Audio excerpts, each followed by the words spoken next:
so much to say on this topic.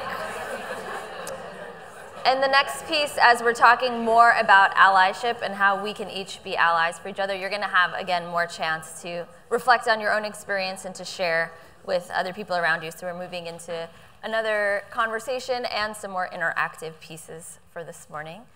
So I'm going to welcome Willie and Molly to the stage. Rachel is on your program, but unfortunately, due to extenuating circumstances, she's not going to be able to speak today. Molly has been so gracious to step in, and we're really excited to have her. She's the Director of Global Equality Programs at Salesforce, and Salesforce has done amazing work around allyship.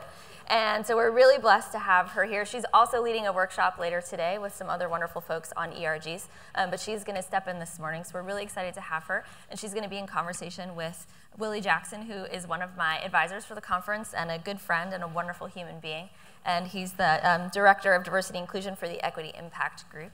And I'm really excited to have them both on stage today to share with you how we can all be more allies for each other. So I will welcome Willie and Molly to the stage. Hi, everybody. Hi. We're here today to talk about allyship. And there are a few people, I think, better qualified in the Valley or the Bay Area more generally to speak about allyship with us than Molly Ford. So I'm excited to share a stage with you again. And we're going to have some fun today. What I'd love to do is have some interactivity today. We're going to get into the meat of it. We're going to move through some fun material, this material, in fact. But what we'd love is for you to share out some examples, and we're going to have a little time for you to break into small groups, talk about some things, and we'll share out. So let's get into it. Molly, what is allyship? That's a good question. So I'm going to talk about from my personal response rather than the corporate answer. Allyship means that I'm standing up for you, that you're standing up for me. Allyship means that we're on this journey together, and we're trying to figure it out. I'm not saying we have the answers, but we're going to work towards it. And is there something that allyship is not? Allyship is not a savior, right? I'm not asking you to save me, right? But I am asking you to use your privilege to help others when possible. And so what is this projected behind us, this equality ally best practices? So with my team at Salesforce, and we have Lindsay here, who's our business partner in talent development, we decided to define allyship. So meaning we told all of our employees at the advent of the Office of Equality, go join an employee resource group. And then you might see Bold Force for Black employees and their allies, or Outforce for LGBTQ employees and their allies. But I purposely wanted the cisgender white male to not feel off the hook. Everyone has a role to play, and I also didn't want anyone to feel left out. If an employee resource group is you going to find your tribe, well, I'm not Latino or I'm not Black, what does that mean? So we said, we need you to be an ally. Okay, well, what does that mean? What do you want me to do to be an ally? So we created 4 ally best practices, and we have this postcard in the back that you all can pick up on your way out. And we basically asked, there's 4 steps to being an ally. And I'm probably thinking you guys are probably going, no, there's 25 or there's 30. But to break it down into snackable, digestible ways, we said you need to simply ask. Ask someone about their journey. In asking, you're going to not only learn so much about them, but learn about, you know, wow, we have that in common, or oh, I know someone that, or I can experience that, or oh, you're a single mom? That's why you don't come to work at 8:30. You know what I mean? Just simple things you can ask, and then listen. And I think listening right now is so important and something that most of us are not doing, right? When you hear someone who has a different opinion or a different viewpoint. And then show up. Simply showing up. We literally tell people, go to a Bold Force, our Black employee resource group meeting. Go to Bold Force. I literally will tell people, South Asia Force, our employee resource group, hooked me because they always have food. Who's not showing up for Indian food? I was like, I'm coming. So, you know what I mean? So it can be something as simple as that, and then speak up. So when you hear that comment, that joke, that off-color remark, I mean, you've got to, and then as we try to amplify the voices of women, you've got to be that person who speaks up. And I know I say that real easy, like, yeah, you need to speak up. I know that takes courage. I know that's sometimes difficult. But really, we won't make change unless all of us are on this path together. That's our time, ladies and gentlemen. How many of you have fears, concerns, anxieties about what embodying the role of an ally actually means within your organization? How many of you have, like, just show of hands, like, is it uncomfortable? Where are we on our allyship journey? Yeah, so one of the things I'd like to do is surface some of the questions. So quick popcorn share out. Who has a question they might want to share, or a concern or a fear about allyship? Microphone runners, I did not prep you, but thank you for being sprint ready. Can I share mine while we're waiting? Absolutely. Oh, go ahead, they're on the road. They got it. Hi. So one of the things that I'm concerned about as an ally is, you know, we all present externally the way that we do, and I appear as a white woman, and like being white, I generally am part of a majority group, and so as an ally, I don't want to overwhelm or like outnumber the people that I'm trying to be an ally to. So I'm curious what you have to advise about that. You want to deal with that? Sure. I think you show up, and it's funny, I tell people there's times when you need to speak up as an ally, and sometimes your presence is just enough, right? But I think that's an honest thing. Like, we had a meeting yesterday with our Bold Force advisors, and it's 2 black leaders and 1 majority culture white one, and she did most of the talking, and she became aware of that and said, oh, I need to be quiet. And I said, but that's who you are authentically, right? Like, you show up and take over any room, doesn't matter, right? At Layla Seika, you know, but it's like that's who she was. So I want you to be authentic, but then there is that self-awareness, I think, that you're looking for. We had the same situation when we had what we call an Ohana circle, right? Ohana, the Hawaiian term for family. There was an officer-involved shooting in Indianapolis, and that's where Salesforce has the 2nd largest headquarters. And I showed up to that, and I flew out from San Francisco. There was an officer-involved shooting in town. People were struggling with how do you deal with that in the corporate environment. And I show up to the meeting, and there's probably 15 people in the room, and there's probably 3 black people, and everyone else was different cultures. So I thought, well, the black people must be running late. Well, no, they weren't running late. It was more allies coming to just say, okay, help me understand, or I want to stand with you. And I really thought, well, that's really what we're looking for, right? These people that show up and say, I want to be educated, I want to listen. So what I'm hearing is a little bit of authenticity, how to bring that into work instead of allowing our fears to drive what we do and actually constraining our ability to be present to this work of allyship, bringing who we are into those spaces while also being mindful of the way that we typically show up might not actually be conducive for those environments. I think we have another question. Right here. That's what I said. Hi. I work at a smaller company that's growing pretty quickly, and sorry, I'm still formulating exactly what my question is, but my sense is that there are people who are diverse within the company, but it feels strange here to be like, let's set up a group for this. Like, what is the step before you reach that critical size? What is like the pre-step to sort of just opening up the channels so that it feels more natural? I don't want to put anyone on the spot. How do you just sort of, do you have any suggestions for what you do before you have like actual groups of people who are kind of self-identifying? How do you set that stage? So I'm on a panel at 11:30 with Daniel, and we're going to talk about ERGs, so I think that'd be a great time to pose that. I think you need to work on building a more inclusive environment before you go, any lesbians? We got any lesbians, right? I think you need that safe space first. I didn't really mean lesbians, raise your hand, right? I didn't mean that, right? But you get my point? Sorry. I should have went to church today. Yeah. Hi. So I also work at a smaller company, and I find that some of these things come up in not such an overt way, right? So there are microaggressions that happen all the time. So how do you become an ally when you see those kinds of things happening, but they're subtle? They're very, very subtle. I can give an example. I'm in hiring, so using the word, we need a fresh perspective when you're looking at an older candidate. We need someone with culture fit. That's like what everyone talks about. What does that mean? So when things are just slightly off to you, like off color, how do you address those kinds of things without being that person in the office? And that's why I think allyship's important, because if you're the only person of color, the only woman, the only LGBTQ, you don't want to be the only one who always brings that up, right? The only one who calls that out. And I tell my team too, I really struggle with, I don't want to be the equality police. Right? I don't want to carry that badge. I don't want to be the person who's like this. I don't know if you can tell, but I like a fun work environment. So I don't want people walking around like, oh, don't say that in front of Molly. Right? So I think that that's part of the challenge, and that's why you need more allies. Those microaggressions, I tell you, I wish I had the cure for those. I mean, and don't think I don't experience them. And I will say, this is my privilege, and literally my God blessing is that I have a wicked tongue, right?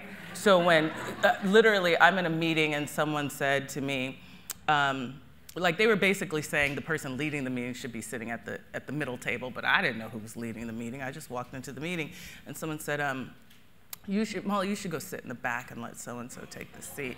And I said, well, I didn't finish reading Sheryl Sandberg's book. I started, didn't finish it, but I'm pretty sure I'm where I'm supposed to be. I'm leading it. Right? And then it's like, I'm like, but I still go home and go, wow, I wish I'd have said this, or I wish I'd have said that. You know what I mean? But I think, and for me, it's humor, right? And then everyone laughs, but at least I felt like I called it out. That person hates you. Yeah, I'm pretty sure. I'm pretty sure. Well, they'll learn. But I think you've got to use your own way, and it's like find your allies in the room, and that's where we have to amplify those voices and stand up for each other. And I'm not saying it's easy, right? But it's something we have to do. The two things I love that I want to highlight is one, making it authentic to you, so how you do it, embodying that in a way. So not everybody should use the wicked tongue method, because that is patent pending. That is, yeah, you have a specific way of doing that. But like I do it in a different way. You know, humor, I get away with a lot just because I. The point is, like, making it authentic to you, what's comfortable for you in the context of a conversation really unlocks the power of your authenticity and embodying that. The other thing I wanted to underscore there is the notion of hypervisibility. So because we have these diversity and include these representation challenges, a lot of underrepresented folks don't have a lot of, right. You know. How many of you are sitting in a room and there's 2 or 3 of you, so if you were to speak up, 2 or 3 have your back. It probably doesn't happen like that.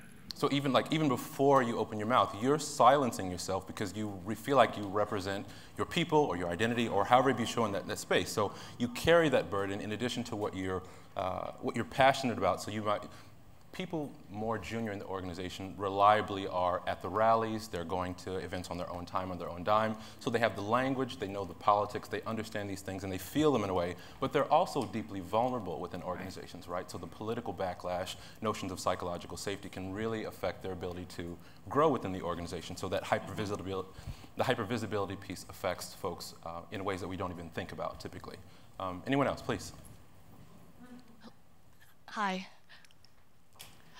I'm a very outspoken advocate and ally for all sorts of different people in my workplace, and the biggest problem that I've encountered is blowback for speaking up too much, where executives are saying, that's all you talk about. They get annoyed with me, and I feel like I've used up my privilege or my position. Do you have some advice on how to toe the line to be more effective? Wow. That's probably the worst advice I can give, but I have a friend like you. And I actually told her, I said, you are more useful to me being the best coder. You are more useful to me being a hiring manager. Let me carry the picket sign. Does that make sense? So I think there's a fine line you have to walk, because just like I said, I don't want to be the equality police. Right? That's really real for me, because I want to show up and have fun, and I want to be in an environment where we make jokes. I just don't want to make jokes at other people's, well, I do make jokes at other people's expense, but not like that, right? But it's like, it's honestly, it's a tough struggle. And at the end of the day, this is what I do tell my team. We're selling enterprise software. I am selling enterprise software. And then I tell people my job is to sell equality to 30,000 Salesforce employees and our customers. So what I need to do is stay within the ramifications of the job. So when I can go to the executive briefing center and I can talk to customers and I can rally 2 or 3 customers to go, yeah, and then I can put that customer on the stage to echo what you and I are saying, but sometimes our leaders need to hear it from people that look like them, from people that are paying them money, right? And that's just the reality of we are in a business world. If I could just add to that, I have been so outspoken because I have felt like I am the most able to speak up. Right. And you're doing the right thing. You're using your privilege, but I need you to stay employed, right? You get what I'm saying? You're doing absolutely the right thing, but protect yourself as well. And again, now you need to go find your allies, right? Thank you. So let's move through a little bit more. I want to talk a little bit about the ask. So yesterday we heard Tom Chi talk a little bit about the importance of being open to questions. When we're invested in our knowingness, we're not actually open. There's a part of the brain that actually shuts down. I believe it's the default mode network. I'm not a neuroscientist. But like there's a part of the brain that shuts down that makes us not available to new learning. Is there something specific about the sequencing of asking others about their opinions first?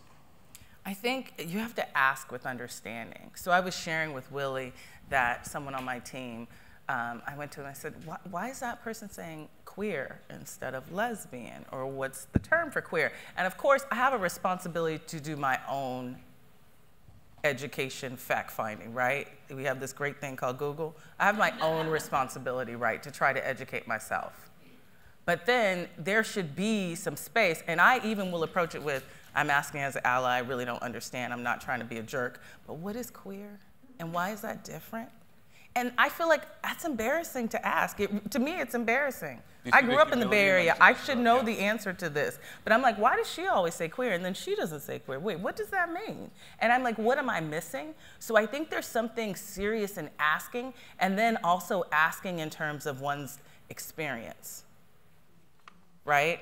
I think there's something in asking. It's funny, we had one majority culture leader really stand up for our, and present himself as an ally, and I kept going, wonder why he's doing that.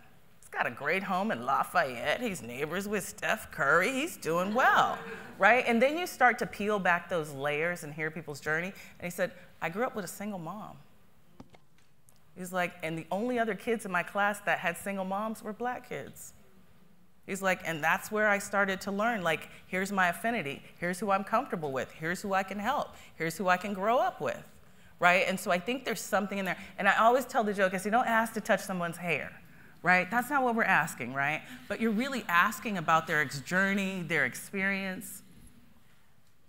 Yeah, so that ties to listen, right? That ties. Yes. So that ties to listening with empathy and seeking to understand different perspectives. What might we find if we listen deeply enough to be changed by what we hear, as in the Inclusion Ventures team says? I think it's that same thing again. It's listening to hear how did they approach it? How might it be different for them? How does that understand? So one of the things we did at Salesforce was self-ID, right? And that means that you can self-ID your pronouns. So mine happen to be she and hers, or you can be he and his. You can say, ask me as your answer. You can be them and they. And so my team was really passionate about this, and we did stuff with the technology to make it so you could go into our systems of record, declare your pronouns. But more importantly, when I look you up in the company directory, I know your pronoun. And so I said, okay, that's great for people who are them and they. But I'm obviously a she, so I'm not doing it. And my team's like, oh, you're not doing it? And I was like, no. And then through listening to them, and they would purposely talk about it in front of me and talk about the adoption, that I started to realize if only them and they declared their pronouns, then we just gave them and they a scarlet letter, right? And because I can't, oh, my name's not Alex or Sam, or you know my gender is Molly, but that wasn't good enough. And so through those conversations and listening about the people with their experience, like one kid said, I did a panel interview, and the first thing I did was and this is someone making an internal move at Salesforce. He said, I walked into the panel interview, and they immediately start going with questions, and he said,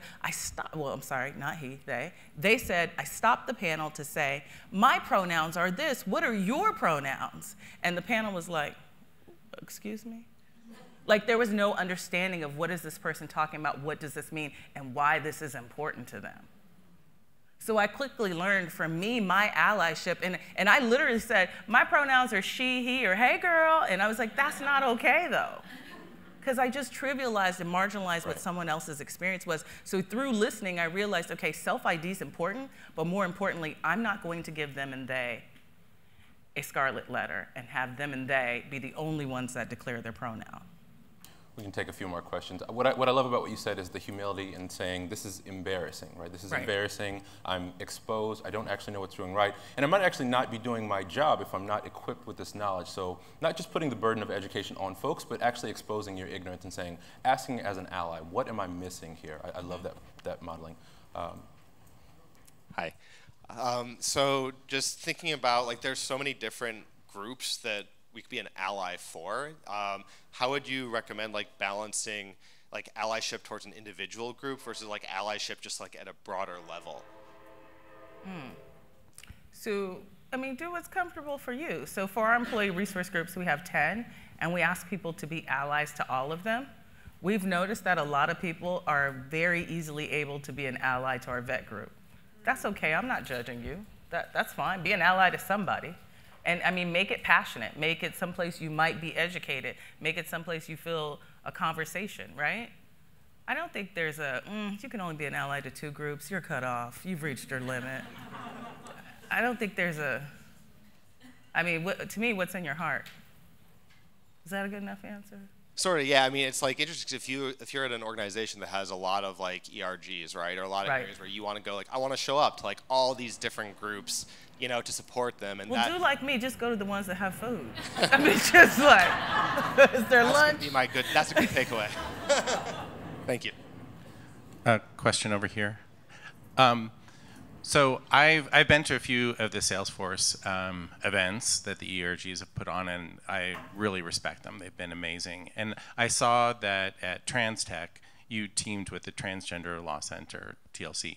And what other organizations have you teamed with when you can't show up as the expert, but you want to create that environment?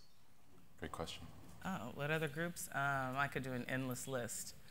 Transgender Law Center, National, like NC WIT, any group. Like, you know, if you want to use the Salesforce Tower, call me. I mean, we'll take, that's a lot of, I don't know, I could do a laundry list, Code 2040. And Ellen, you do a lot of work in this TLC. space. You want to name a few as well? Maybe I'm not hearing your question. Not be you don't want me to rattle off the list of people that we've been allies to.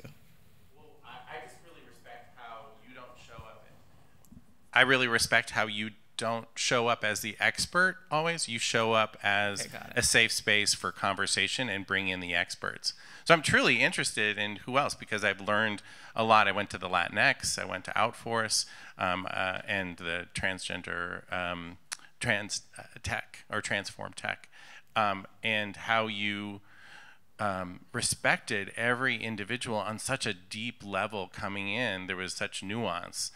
So I'm just curious to learn. So one thing I'll say, so Salesforce hosted Transgender Law Center's Transform Tech, so the Transgender Community in Tech conference, and it was a great learning exercise for us, right?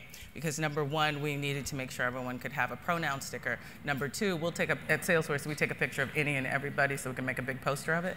But then we're saying you can't take photos of folks, right? This is a safe space. There might be vulnerable conversations. You don't know who's out at work. And that can't happen. So that was a big learning. But partnering with them, and I think a great part of the conversation this year at Transform Tech was, what's the role of corporate America, and really kind of opening that door and making it wider for the transgender community. Molly, when we talk about being present, engaged, and committed, so it's not just being there and having a body in the room, or maybe after you get fed. Is there something that comes along with showing up and being present to the experience there? How can we actually show up in a way that actually allows ourselves to be changed? I think and so I go back to that example of when we came to Indianapolis and said, let's have a conversation, let's build a safe space around officer-involved shootings. And we had one woman who really, you could tell, sincerely, she said, and she happened to be majority culture, well, I get pulled over and I'm scared too, right? And trying to make it so we could help her understand that, you know, and then we put it in terms like, so, you know, let's all pretend we have an 18-year-old, 19-year-old nephew, son, kid, neighbor. That person gets pulled over for a routine traffic stop, because we know when you're a teenager, you do something stupid behind the wheel, you drive fast, you slow down a stop sign. And we said, but there's an instant fear that that black or brown kid is not coming home and is dead.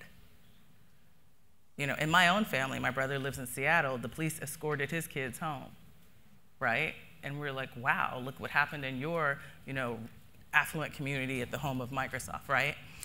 So I think there's something about the commitment to educate yourself, the commitment to participate not once, keep coming back, keep staying engaged, keep following what's going on. Same thing, Bold Force for our Black employees. One day they're having a conversation about officer-involved shootings. The next day we hosted a Warrior. There's like 3,000 people there. And I'm like, well, where were you guys during that one conversation, right? So that commitment to always being there. And I think that presence we were talking about, whether it's like physical or really being present to listen and learn. And I'm not saying that's easy. At Salesforce, my boss, Tony Profit, calls it onlyness. He's like, and that's the loneliness of being the only.